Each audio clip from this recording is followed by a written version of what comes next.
بسم اللہ الرحمن الرحیم۔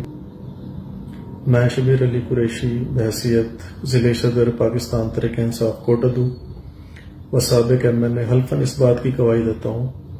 کہ عمران خان صاحب نے یا ہماری پارٹی تحریک انصاف نے کبھی بھی ہمیں کسی ریاستی ادارے کے خلاف محاذ آرائی یا پرتشدد کارروائیوں کی ترغیب نہیں دی، نہ کوئی ہدایت کی۔ کبھی عمران خان صاحب ہمیشہ پرامن احتجاج کی بات کرتے تھے اور اس کا مقصد بھی صرف ملک میں شفاف انتخابات کا اصول تھا تاکہ ایک حقیقی عوامی جمہوری حکومت قائم ہو سکے اور ملک میں جو بدترین اس وقت بحران جاری ہے اس کا خاتمہ ہو سکے اور ملک میں استحکام آئے، معاشی استحکام آئے اور لوگ اس مہنگائی کے طوفان سے عذاب سے لوگوں کو نجات ملے۔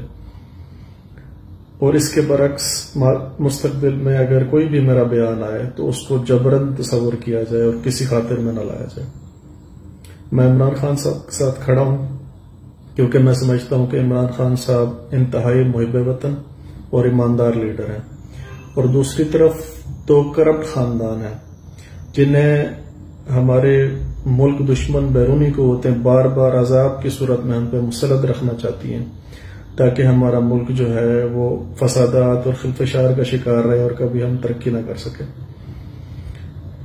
اور میں امید کرتا ہوں کہ میرے ضلع کوٹادو کے لوگ بھی میری طرح اپنے لیڈر عمران خان صاحب کے ساتھ کھڑے رہیں گے انشاءاللہ۔ پاکستان زندہ باد۔